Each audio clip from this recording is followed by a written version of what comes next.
Assalamu alaykum hörmətli televizor ko'yuvchilar. Dunya Uyg'ur Qurultiyi to'g'ri televiziyasi kündəlik xəvərlər proqramımızga xoş gəldinglar. Mən Hidayət Musacan. Bugün 5-ci ayının 5-ci günü çarşamba. Mübarək Ramazan ayının 23-cü günü. Həmmanların şu vaxtda xeyirlik bolsun. Aziz qeyrindaşlar. Həmmanlara məlum bolğanidək bugün 5-ci may bolsa Uyğurlarning doppa bayrami. Uyghur kimligining va Uyghur madaniyatining eng asosli simvollarining biriga aylangan go'zal do'ppimizdan yana qayta g'urur va iftixorlanish tuyg'usi his qiladigan sharafli bir kun. Bu munosabat bilan vatan ichi va sirtidagi butun Uyghur xalqining do'ppi bayramini qutlaqlaymiz. Do'ppimizga ega chiqayli va shonliq do'ppi madaniyatimizni abadiyan yashnatayli. Hurmatli ko'ruvchilar, tuvanda diqqatinglar bugungi xabarlar programmamizning tafsilotida bo'lsin. Bugün 5 may Uyghur doppa bayrami münasebeti bilan dunyoning har qaysi joylarida yashayotgan Uyghur qeyrindoshlarimiz boshlariga go'zal doppalarni kiyishib, cheksiz g'urur va iftixorlanish tuyg'usi ichida bir-birining doppa bayramini muboraklashdi. Ijtimoiy taratqular Uyg'urlarning doppa bayrami haqidagi tabrik so'zlari bilan to'lib tashdi. Chet ellardagi Uyg'urlar 2010-yildan buyon 5 may kunini Uyg'ur doppa bayrami deb e'lon qilib, Uyg'ur kimligi va madaniyatining simvoli hisoblangan doppa bayramini har xil shakllar bilan tabriklash orqali o'zlarining milliy madaniyatiga bo'lgan cho'nqur hurmati va sevgisini ifoda qilib kelmoqda. Bugun Uyg'urlarning go'zal do'ppisi Sharq Turkiston xalqiga muhabbat bog'lagan chet ellik do'stlarimizning sevgisiga erishdi. Masalan, 22 aprel Angliya parlamentida Uyg'ur irqiy qirg'inchiligi haqidagi qaror loyihasi rasmiy qabul qilingandan keyin Nusrat G'ani qatorliq bir turkum parlament a'zolarining boshlariga Uyg'ur do'ppisini kiyib, bu tarixiy kunni tabriklashi buning jonliq o'rniki edi. Chet ellik do'stlarimizmi Uyg'urlar tarafidan taqdim qilingan do'ppini o'zlari uchun zo'r bir sharaf medali sifatida qadrlab kelmoqda. Uyghur doppa bayrami munosabati bilan bugun Dunya Uyg'ur Qurultiyi markazi organidagi xizmatchi xodimlar Qurultiyi raisi Dolqun Aysa apandimning boshlamchiligida maxsus tabrik filmi ishlab taqitib, vatan ichi va sirtidagi butun xalqimizning doppa bayramini muboraklash bilan birga chet ellardagi qeyrindoshlarimiizning milliy madaniy meroslarimizga sodiqlik bilan varislik qilishga chaqirdi. Salam. Doppa bayramimizga muborak bo'lsin. Happy Uyghurs Doppa Days. Doppa is important part of Uyghur identity and Uyghur culture. China is erasing Uyghur identity and commit genocide against the Uyghur. Save Uyghur identity, we love Doppa. Bonne journée internationale du Doppa. Doppa bayramınızga mübarek olsun. Hallo Freunde, heute ist der internationale Doppa-Tag für die Uiguren. Hammerlang Doppa bayramınızga mübarek olsun. Einen schönen internationalen Doppa-Tag. Doppa bayramınızga mübarek olsun. Поздравляю вас с Internationalным днем Доппы. Доппа bayramınızga mübarek olsun. Sevgili arkadaşlar, uluslararası Doppa gününü tebrik ediyorum. Doppa bayramınızga mübarek olsun. Mabruk li yevmi Doppa. Doppa bayramınızga mübarek olsun. Mustabid Kommunist Xitoy hokimiyatining Uyg'urlar ustidan yurgizayotgan irqiy qirg'inchiligiga norozilik bildirish 2022-yillik Beijing qishliq olimpik yig'inini boykot qilish va Gollandiya hukumatini Xitoyning jinoiy qilmishiga qarata jazolash tadbirlarini yo'lga qo'yishga chaqirish maqsadida Markaziy Gollandiyaning Loyi shahridagi yer shariy kishilik huquq tashkiloti, Dunya Uyg'ur Qurultiyi, Birlashgan Davlatlar Tashkiloti iqtisodiy va sotsial konsiyi Gollandiya sho'bisi va Gollandiya Sharq Turkiston tashkilotlari ittifoqi birlashib 5 may kuni Gollandiyaning siyosiy markazi Loyi shahridagi Xitoy konsulxonasi oldida norozilik namoyishi va axborot e'lon qilish yig'ini o'tkazdi. Mazkur norozilik harakatiga yuqorqi tashkilotlarning asosli mas'ullaridan sirt yana Gollandiyada yashayotgan ko'p sondagi vatanparvar qeyrindoshlarimiz ishtirok qilib, Xitoyga qarshi jaranglik shuorlari orqali Xitoy elchixonasining oldini zilzilaga soldi.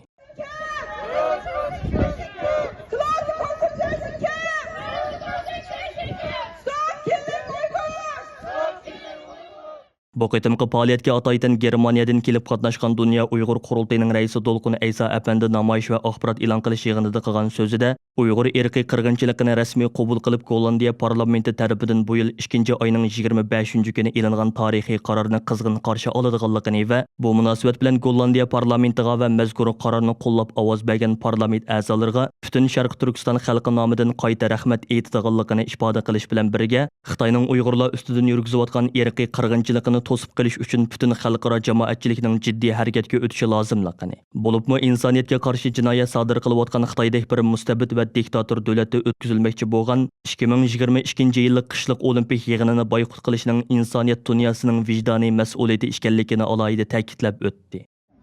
China's government continually harass and violate the basic rights of Uyghur, including political, cultural, economic, social rights. Gollandiyaning siyosiy markazi hisoblangan Loyi shahri bo'lsa Birlashgan Davlatlar Tashkilotining asosliq markazlarining biri bo'lib, masalan, Xalqaro adolat devoni bilan Xalqaro jazo mahkamasi Loyi shahriga joylashgan. Loyi shahrida yana 150 dan ortiq xalqaro organning maxsus ishxonalari bor. Yevropa İttifaqının yuqori darajalik bir amaldorining 4-may kuni matbuotlarga bildirishicha, Uyg'urlar masalasi sababli Yevropa İttifaqı bilan Xitoyning diplomatik munosabatlarining yomonlashib ketishi tufaylidan Yevropa İttifaqı Xitoy bilan tuzgan g'oyat zo'r so'mliq mablag' selish kelishimini tasdiqlashni to'xtatgan. Yevropa İttifaqının muavin ijroiya raisi Valdis Dombrovskiy Fransiya agentligining ziyoratini qabul qilganda mundaq degan: Ma'lum ma'nodan aytganda biz Yevropa İttifaqı tarafdan ilib boradigan barliq siyosiy tashviqot harakatlarimizni to'xtatdik.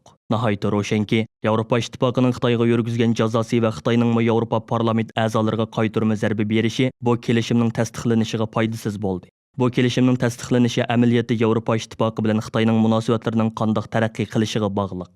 O'tgan yili 12 oyning oxirida Yevropa İttifaqı bilan Xitoy 7 yillik suhbatdan keyin oxir g'oyat zo'r so'mliq mablag' selish kelishimi tuzgan bo'lib, Yevropa İttifaqidagi 27 davlat va Yevropa parlamentining uni tasdiqlashi kerak edi. Xitoyning Uyg'urlar ustidan yurgizayotgan majburiy emgak tuzumi toza yuqori pallaga ko'tarilgan bir paytda tuzilgan bu kelishim Yevropa İttifaqidagi ba'zi davlatlarning qarshiligiga uchrab qolmasdan Dunya Uyghur Qurultiyi va xalqaro kishilik huquq tashkilotlarining qattiq noroziligini qo'zg'agan edi.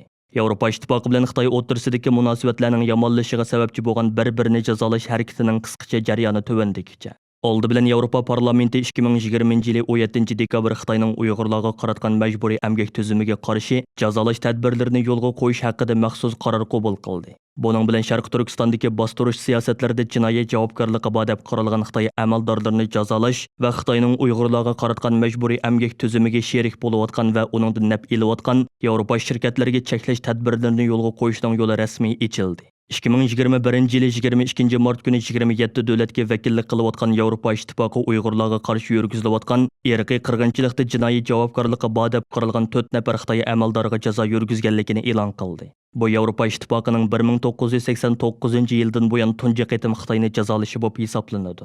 Yevropa İttifaqının mazkur qaroriga Yevropa birligida bo'lmagan Amerika, Kanada va Angliyaning qo'shilishi bilan jami 30 davlat tomonidan o'rtaq ilingan tarixiy bir qaror bo'lib qoldi. Jazolashga uchirgan bu 4 nafar amaldor bo'lsa Uyg'urlarni keng ko'lamda lagerlarga solashning aktiv ijrochisi bo'lgan atalmış Uyg'ur Avtonom rayonluq jamoat xavfsizlik nazoratining noziri Chin Mingo, Uyg'ur Avtonom rayonluq partikomining doimiy hay'at a'zosi, siyosiy qonun komitetining sekretari Wang Mingshan, Uyg'ur Avtonom rayonluq partikomining muavin sekretari, Bengtan partikomining sekretari Wang Junjing, Uyg'ur Avtonom rayonluq partikomining sobiq muavin sekretari va siyosiy qonun komitetining sekretari Jo Xaylun qatorliqlardan iborat. 22 mart kuni Amerika Uyg'urlarga qaratilgan irqiy qirg'inchilikda roli bo'lgan Sharq Turkistondagi jallod qo'shin atalmış ishlab chiqarish va qurilish Bengtuani partiya komitetining sekretari Wang Junjing va atalmış Uyg'ur Avtonom rayonluq jamoat xavfsizligi nazoratining noziri Chin Mingodan iborat bu 2 nafar Xitoy amaldorni yer shari magnitskiy qonuni orqali jazolaganligini e'lon qildi. Amerika, Angliya, Kanada va Yevropa İttifaqidagi 27 davlatning 22 mart kuni Uyg'urlarga qarshi yurgizilayotgan irqiy qirg'inchilikda jinoiy javobgarligi bor deb qaralgan 4 nafar Xitoy amaldoriga jazo yurgizganligini e'lon qilishidan qattiq sarosimaga tushgan mustabid kommunist Xitoy hokimiyati shu kunili buningga darhol o'ch ilish xarakteridagi harakat bilan javob qaytardi. Xitoy hukumati Jungo haqida yolg'on va saxta uchurlarni yomon g'arazda tarqatgan deganni ilgari surib turib, Yevropa parlamentining a'zolaridan Reinhard Bütikofer, Michael Kichler, Raphael Glucksmann, Ilhan Küçük, Mariam Lixman, Sigurd Weimer, Samuel Kagolati, Doyle Sakultman va germaniyalik tadqiqotchi Adrian Zenis qatorliqlardan tarkib topgan 10 kishiga va shundaqli Yevropa Kengashi siyosiy va xavfsizlik komiteti, Yevropa Parlamenti Kishilik huquq tarmoq komiteti, Germaniya Amerika tadqiqot markazi, Daniya Demokratik ittifoq fondi jamiyati qatorliq 4 o'ringa jazo tadbiri qo'yganligini jakarladi. 26 mart kuni Xitoy hukumatı yana Angliya parlamentining Nusrat G'ani qatorliq 5 nafar a'zosini o'z ichiga olgan 9 nafar shaxsga va Angliyadagi Xitoy tadqiqot guruhi, Konservativlar partiyasining Kishilik huquq komiteti, Uyg'ur sud kollegiyasi, Eskiz advokatlar birlashmasi qatorliq 4 o'ringa yomon niyat bilan ig'vo tarqatgan, yolg'on uchur tarqatgan degan bo'hton bilan jazo yurgizganligini e'lon qildi. Buning bilan to'xtab qolmagan Xitoy hukumatı yana 27 mart kuni Amerika Xalqaro diniy erkinlik komitetining raisi Gail Manchin va muavin raisi Tony Perkins, shuningdek Kanada parlament a'zosi Michael Chongga embargo yurgizganligini e'lon qildi.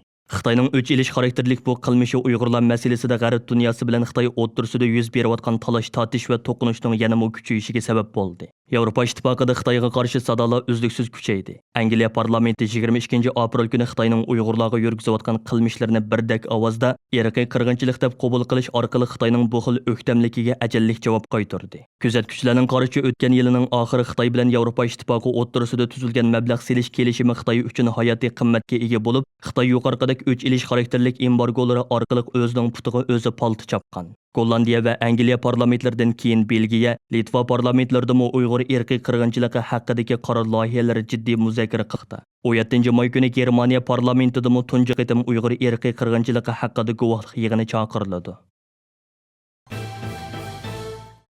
Amerikaning Xitoydagi bosh elchixonasi 4 may kuni o'zining Twitter hisobida e'lon qilgan qisqa bayonotida Uyg'ur ma'arifchilar Xitoyda tutqun qilinishga va o'ldirilishga uchrayotadi. Uyg'urlar uchun aytganda o'zlarining ona tilini so'zlashning o'zili o'lim bilan barobar. Xitoy Xalq Jumhuriyati doiralari Uyg'ur tilida darslik kitob nashr qildirgan Uyg'ur musulmon ma'arifchi xodimlarni muddatsiz qamoq jazosiga, hatto o'lim jazosiga mahkum qilyotdi deb ko'rsatilgan bo'lib, mazkur bayonotning tegiga Yolqin Ro'zi qatorliq ma'arifchilarimiz va adiblarimiz tomonidan yozilgan asarlarning surati o'rin olgan.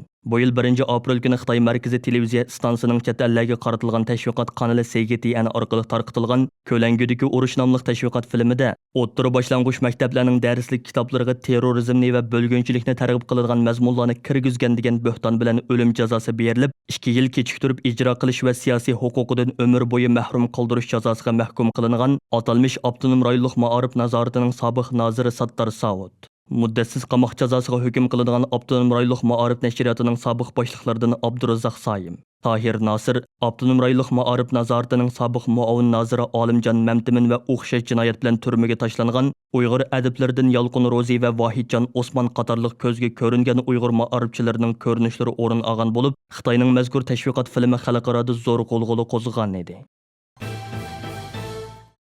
Belgiya parlamentida dal Uyg'ur irqiy qirg'inchiligi haqidagi taklif loyihasi muzokaraga qo'yiladigan va bu vaqtda guvohlik beriladigan 4 may kuni Belgiya hukumat to'rini ta'minlovchi shirkatning xakerlarning keng doiralik to'r hujumiga uchraganligi sababidan bekor qilinishi kuzatuvchilarning kuchli diqqatini qo'zg'adi. Ba'zi analizchilar bu hujum Xitoy xakerlari tomonidan ilib berilgan bo'lishi mumkin deb gumon qilishmoqda. To'r hujumi sababidan 4 may kuni Belgiya parlamentining to'r sistemasi asosiy jihatdan oqsab ishlamay qolgani uchun shu kuni Belgiya parlamenti tashqi munosabat komitetining Uyg'urlarga munosabatlik isbot anglash va Xitoyning Uyg'urlarga yurgizayotgan jinoyatlarini irqiy qirg'inchilikda bekitish haqidagi muzokara yig'ini majburiy bekor qilingan. Chunki koronavirusi sababidan bu qitimqi yig'inga taklif qilingan shaxslarning ko'p qismi to'r orqali qatnashishga hozirlangan edi. Mazkur yig'in boshlanishga dal yarim soat qolganda parlamentning to'r sistemasi xakerlarning hujumiga uchradi. Xabarda aytilishicha, bu to'r hujumi Belgiya hukumat to'rini ta'minlovchi Belnish shirkatining to'riga qilingan keng ko'lamli xakerlik hujumi bo'lib, uchinchi taraf bu to'rga zo'r miqdorda sonliq ma'lumotlarni yo'llab, mulozimiyat yukining haddidan ortiq eshib ketishi va shu sababdan to'rning polish holga tushib qolishini keltirib chiqargan. Natijada Belnet to'rga ulangan 200 necha organning to'ri nihoyatda ostilib ketgan, hatto kirgili bo'lmagan. Buning ichida parlament, ma'muriyat, universitet va tadqiqot organlarining to'ri bor ekan. Navbatda bu hujumning sababi haqida jiddiy aniqlash ilib bormoqda. 4 may kuni Belgiya parlamentidagi guvohlik yig'iniga qatnash uchun parlament binosiga yetib kelgan lager shoidi Qalbunur Sidiq, Belgiya Uyg'ur jamiyatining raisi Abdullah Imarov qatorliq Uyg'urlar garchi to'r hujumi sababidan yig'inga qatnasholmagan bo'lsa-mu, ammo parlament a'zolaridan Samuel Kogulati, Paul Magnati qatorliqlar bilan bevosita ko'rishib, ularga Uyg'urlarning vaziyati haqida ma'lumot berish imkoniyatiga erishdi. Gollandiyadan atoydan guvohlik berish uchun kelgan lager shoidi Qalbunur Sidiq xonim Belgiya parlamentida muxbirlarning ziyoratini qabul qilib, o'zining jazo lagerlaridagi qo'rqinchli kechirmishlari va Uyg'urlarning jazo lagerlarida tortayotgan zulmlari haqida tafsiliy ma'lumot berdi. Tor hujumi sababidan to'xtatilgan bu qitimqi guvohlik yig'ini oldimizdagi kunlarda takror ichilmoqchi. Belgiya parlamentiga sunilgan Uyg'ur irqiy qirg'inchiligi haqidagi qaror loyihasi parlament a'zolaridan Samuel Kogulati apandi tarafidan hozirlab chiqilgan edi. Germaniya Tashqi ishlar ministrligining maxfiy hujjatida Yevropa ittifoqining bir balvoq bir yo'l qurilishiga o'rtaq qarshi turish lozimligi jiddiy tashabbus qilingan. Germaniya Dolqinlari radiosining 3-maydagi Yevropa ko'zingni yo'g'an ashtamli xabarda bayon qilinishicha, Germaniyada nashrdan chiqadigan Sodi geziti Germaniya Tashqi ishlar ministrligining bir maxfiy hujjatini qo'lga tushirgan. Hujjat bu yil 4-oyning 21-kuni hozirlangan. Hujjatda Berlinning Yevropadagi ta'sir kuchi ko'nsiri zo'rayotgan Xitoydan amdi andishiga tushganligi. Xitoyning bir balvoq bir yo'l qurilishidan Yevropa korxonalarining hech qanday manfaatga erishamaydiganligi. Yevropa ittifoqining jiddiy harakatga o'tib, Xitoyning bir balvoq bir yo'l qurilishiga qarshi birlikka kelgan strategiyalik tadbir elishi lozimligini tashabbus qilgan. Maxfiy hujjatda bayon qilinishicha, Xitoy kunsiri kuchayotgan iqtisodiy ta'sir bilan dunyo tartibiga o'zining tamg'asini besish, yangidan Xitoycha bir dunyo tartibi o'rnatish uchun bir balvoq bir yo'l qurilishi nomini marka o'rnida qo'llanayotgan bo'lib, uning bu yomon g'arzi Berlinning uyqusini oshgan. Saudi gezitining xabarida ko'rsatilishicha, Xitoyning bir balvoq bir yo'l yoki yangi Ipak yo'li deb atalgan bu qurilishi qarmoqqa qanchalik hashamatlik, yaqimliq bo'lishidan qat'iy nazar, u insoniyat uchun baxt ilib keladigan zo'r qurilish emas, balki Beijingning butun dunyoga o'zining mustabid ideologiyasini tanıdığan yomon g'arazlik bir qurilishi ekan. Hurmatli televizor ko'ruvchilar, yuqorida Dunya Uyg'ur Qurultiyi to'g'ri televiziyasi kundalik xabarlar programmasida diqqatingizga sundiq. Keyingi qitimliq programmamizda ko'rishaylik. Ko'rishgacha omon bo'lgaysizlar. Xayr xo'sh.